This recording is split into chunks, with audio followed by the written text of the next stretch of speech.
Oi, vocês já chegaram? Que bom, galera. Estão prontos para a nossa próxima aula? Então, estava aqui aproveitando esse tempo para treinar um pouquinho a escultura, porque a gente não pode parar, né? A gente tem que estar sempre treinando, aperfeiçoando os dons, né, que Deus nos deu. Então eu estava aqui treinando um pouquinho mais sobre escultura, para deixar minha escultura mais bacaninha. Falta muita coisa ainda para arrumar, muita coisa para fazer, mas aos pouquinhos ela vai saindo. Sempre que eu tenho um pouquinho de tempo livre, eu estou mexendo aí com o que me faz bem. Tá? É importante que vocês façam isso também. Coisas que deixam vocês bem, aproveitem e façam quando sobrar um tempinho livre aí, tá? Então, sem mais enrolação, bora lá para nossa aula. Roda!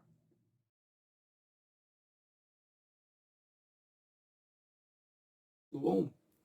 Então, hoje vamos dar início aí ao estudo do Renascimento. Tá? O Renascimento, que para mim é maior, a maior parte da arte, né? a bambambam da arte, é a que eu tenho muito carinho, é onde eu tenho os meus ídolos ali, as pessoas, né, pelas quais, os grandes mestres pelos quais eu sempre me inspiro, Michelangelo, Leonardo da Vinci, são os ícones para mim, são os maiores de toda a existência. E é nesse período que eles se encontram, né, o Renascimento. Vamos falar muito sobre... vamos dissecar o Renascimento do começo ao fim, para que você possa entender legal tudo aquilo que vocês já começaram a estudar, né, sobre perspectiva, sobre o que vocês já viram ali sobre a Idade Média, sobre o período gótico. Vocês vão entender todo o processo agora, nessa divisão da razão, da existência do homem e da existência do divino, né? Então, se liga bem aí para não perder nenhuma explicação, para poder ficar tudo certinho aí, ok? Pessoal, para entender então, o Renascimento é a primeira, é onde se inicia, por assim dizer, a história da arte. É onde as pessoas, os artistas, começam a ter consciência do que eles produziam e das suas diferenciações com os períodos anteriores. A Renascença foi o primeiro período da história a ter consciência de sua existência. Tá? O homem medieval não tinha essa noção de idade mais antiga, né? da pré-história da arte. Ele relacionava tudo com a vinda de Deus à Terra, né? de Jesus Cristo à Terra. Era tudo relacionado a isso. Então, não existia um passado, por exemplo, ali na Idade Média não existia um passado para eles, era tudo a mesma coisa, só relacionavam a vinda de Cristo à Terra. O Renascimento ele vai dividir a história tomando como base as realizações humanas. Então nós teremos ali a Antiguidade Clássica, né, onde muita coisa foi construída, muita coisa foi concebida. Aí nós teremos a Idade Média, ou a Idade das Trevas, onde nós tivemos aquele tempo, aquele período onde quase nada era criado, culturalmente falando, né, artisticamente falando. E após isso nós temos o Renascimento. O Renascimento, que o próprio nome diz, né, é um renascer. Então ele renasce com o quê? Com muita influência da Idade Clássica. Né? Então ele vai trazer muita coisa lá da Idade Clássica, vai trazer para o Renascimento com uma nova roupagem, com um novo estilo, por assim dizer. Então, para situar bem a nossa situação aqui, né? Primeiro nós temos a Idade Antiga e no Renascimento que vai buscar elementos da Idade Antiga clássica para essa nova roupagem. Na Idade Clássica, né? Idade Antiga clássica, nós tínhamos ali o homem como centro de tudo. Ele era parâmetro para tudo, para as medidas. Ele estava no centro de tudo. Na Idade Média, Idade das Trevas e depois o Gótico, nós temos o que no centro de tudo? Deus no centro de tudo. E aí, no Renascimento, como ele está pegando novamente elementos lá da Idade Clássica, voltamos a ter o homem no centro de tudo. Aqui a gente tem a divisão da religião com a razão. Tá? Aqui é onde as coisas começam a se dividir, se separar. E é nesse período, né, no racionalismo, que o homem ele começa a querer entender tudo.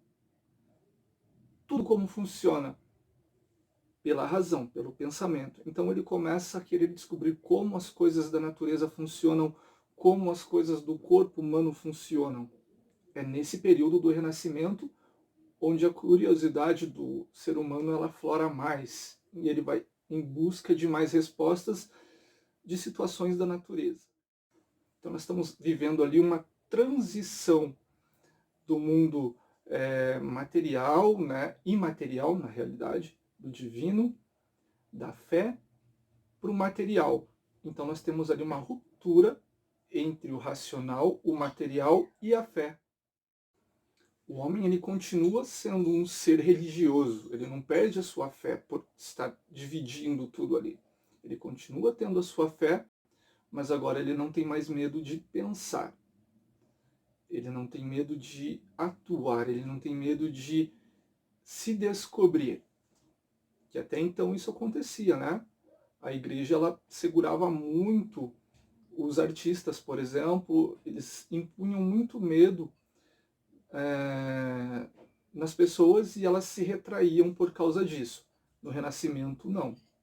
O homem começa a se descobrir e a buscar mais sobre ele mesmo. É importante a gente perceber uma coisa no período da arte, tá? Quando a gente fala de história, nós temos ali o período da Idade Média que vai do século V ao século XV. Em arte é um pouquinho diferente.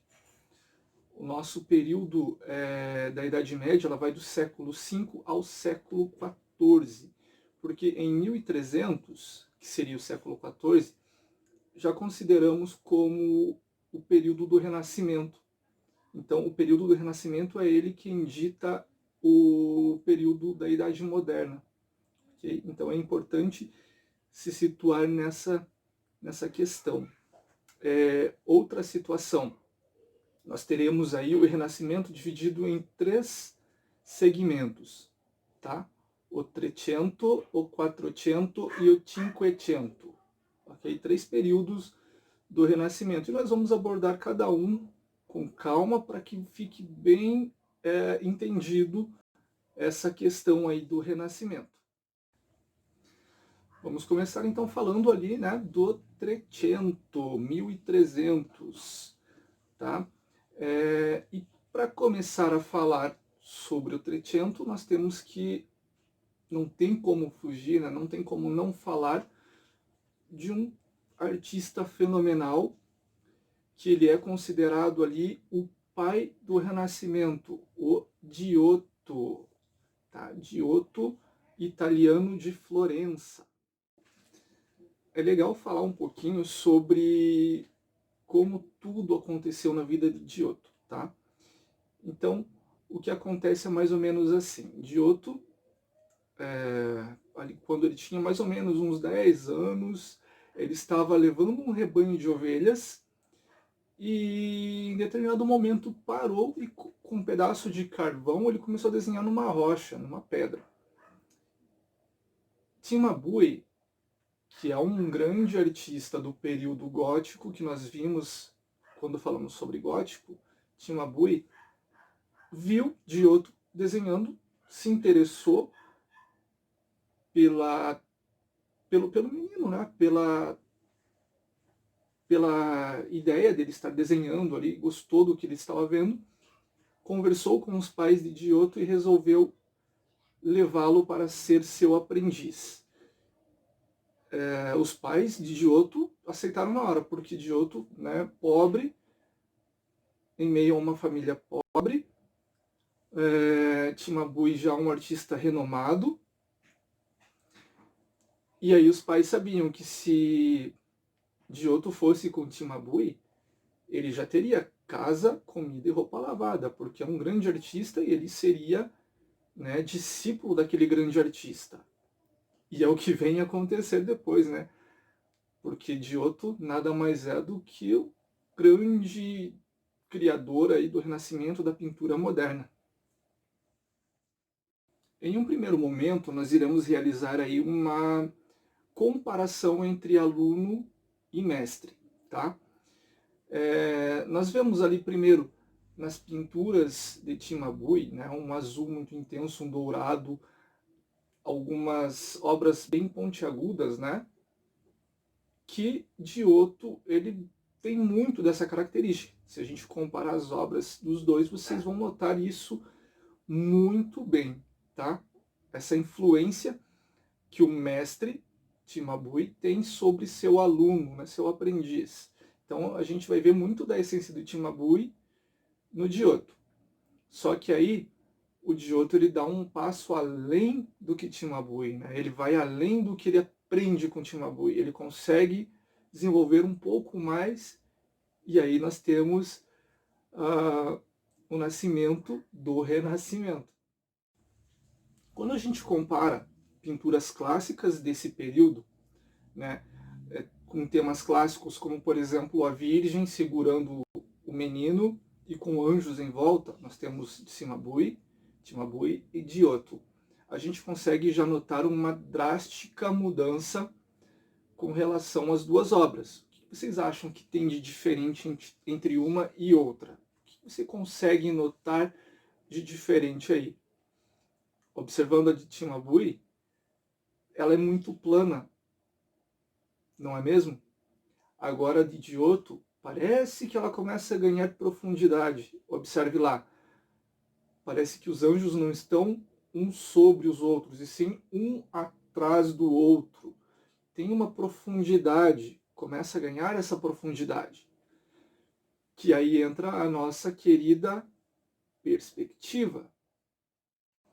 Observem que as vestes, né, as roupas da Virgem do Cimabue, ela é angulosa, ela é drasticamente angulosa, né? Ela tem, parece quebrada. Agora do Giotto ela é mais suave, parece que veste melhor no corpo, não tem aquelas pontas que se sobressaem na obra. Analisem também os anjos na obra do Cimabue. Parece que eles estão, né, flutuando, parece que não tem gravidade para que eles fiquem ali. Eles parecem estar flutuando. Agora do Giotto não. Parece que eles estão em pé com os pés na terra, no chão, na profundidade. E agora eu vou falar um pouquinho mais, né, mostrar um pouquinho mais das obras do Giotto para vocês perceberem essa diferença entre o Cimabue e o Giotto, esse passo a mais que o Giotto dá. Giotto fez uma série de pinturas, de obras, de afrescos, em uma capela chamada Capela Arena, da família Scrovegni, em Pádua. Tá? Nela ele mostra a passagem, né, a vida de Cristo. Neste afresco que vocês vão ver agora, chamados Reis Magos, né, pintado entre 1304 e 1306, portanto, Trecento, né, nós iremos perceber aí algumas diferenças entre Giotto e Cimabue. Então esse afresco é um tema clássico, né, da vida de Jesus Cristo, quando os três reis magos vêm presentear o menino Jesus, né, vêm apreciar o nascimento dele e presenteá-lo para que, né, para saudar a vinda de Jesus. Então é nesse momento que a gente observa que o artista ele começa a buscar melhor o espaço onde as coisas estão acontecendo, o espaço onde as pessoas estão. A gente consegue perceber, né, como eu já disse em outro momento, a perspectiva. A gente consegue observar ali, por exemplo, que os anjos eles já não são mais imateriais, eles começam a ganhar forma, começam a ser mais humanizados, né? Forma de pessoa mesmo. A gente consegue perceber que eles são de carne e osso agora, que eles estão ali, presentes no ambiente. Então toda essa tentativa de representar o espaço ainda não é o ideal, lembrando que ele está naquele processo da transição do gótico para o renascimento, da Idade Média para a Idade Moderna, e a gente percebe toda essa evolução, essa consciência do espaço, onde ele melhor demonstra todo esse espaço, essa pretensão de demonstrar o espaço, é nessa pequena cabaninha que tem ali, né? A gente consegue ver que ele tem uma profundidade, que ele é visto de baixo para cima, né? E a gente percebe essa profundidade aqui, ó, no teto. Muito provavelmente, né, pelo que a gente está analisando ali, essa cabaninha, ela pode ter sido copiada, por exemplo, ter sido inspirada, por exemplo, em uma mesa. Quando você observa a mesa de baixo para cima, ela tem mais ou menos aquele formato. Então ele deve ter se inspirado numa mesa para poder criar essa cabaninha ali. Ainda nas obras do Giotto, a gente observa ali uma grande preocupação em dividir os planos da pintura, né? Aquela uma de primeiro plano, segundo plano, terceiro plano. A gente começa a ver essa tentativa, essa preocupação na divisão dos planos. Tá? Então ela começa aqui, é claro que depois, com o decorrer do Renascimento, isso fica muito mais trabalhado, muito mais detalhado e muito mais bonito. Mas é aqui que nasce, é aqui que tudo começa. Outra obra, né, ou outra pintura, outro afresco muito interessante ainda na Capela Arena, é a cena do beijo de Judas, onde nós temos ali Judas com um manto, né, meio amarelado, meio pardo, assim, que é interessante, essa cor, ela simbolizava a traição. Então, como naquela época, né, todos conheciam dessa questão, né, dessa associação do amarelo pálido, essa cor parda, com traição, quando observavam a obra já sabiam, né, que aquele que estava com o manto pardo era o traidor, era o Judas. Outra coisa bem legal de também perceber nessa obra do beijo de Judas é a disposição, a organização, né, a composição. O que é a composição? É onde você tem a tela e onde você dispõe os elementos, onde você coloca cada elemento. Então, a disposição, a composição dessa obra, nós temos ali, na figura central, bem no meio, Jesus e Judas, que é o tema principal da obra, né? Então temos o beijo de Judas no tema central. E paralelo, né, ao lado, uma verticalização, nós temos ali os outros apóstolos, que são colocados, né, em primeiro plano, segundo plano, terceiro plano. Então nós temos ali uma racionalização. Ele pensou antes de produzir a obra, então ele quis dispor, colocar todos os elementos bem detalhados e seguindo uma linha, né, uma linha lógica, um raciocínio lógico para expor toda a obra. Então não pensem que só foi jogando os personagens sem pensar. Ele imaginou como seria legal colocar todos e o fez. Outra técnica muito utilizada por Giotto vocês devem observar nas obras dele, é no delinear, a hora de fazer o contorno, por exemplo, né? Vocês vão perceber ali nas obras dele que os olhos e a boca elas são muito bem delimitadas. Por quê? Porque são os olhos, o rosto, a expressão facial que transmite a nossa emoção, o que nós sentimos, o que nós estamos tentando expressar.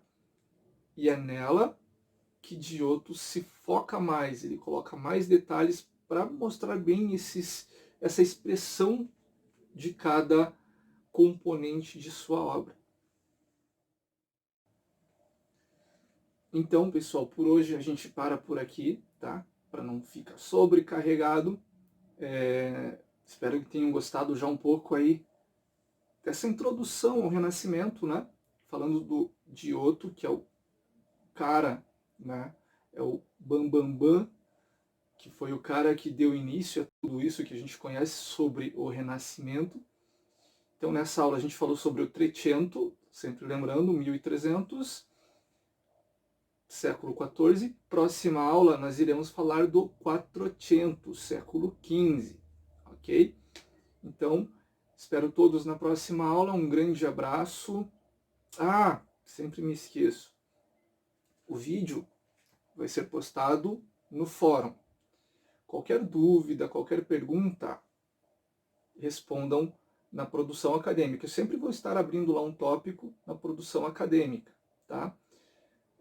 Vou deixar uma lista de exercícios também em produção acadêmica. Vocês vão lá, respondem esses exercícios e postam em produção acadêmica, ok? Não esqueçam disso. Tudo em produção acadêmica. Então, nos vemos na próxima aula. Um grande abraço e até! Fui!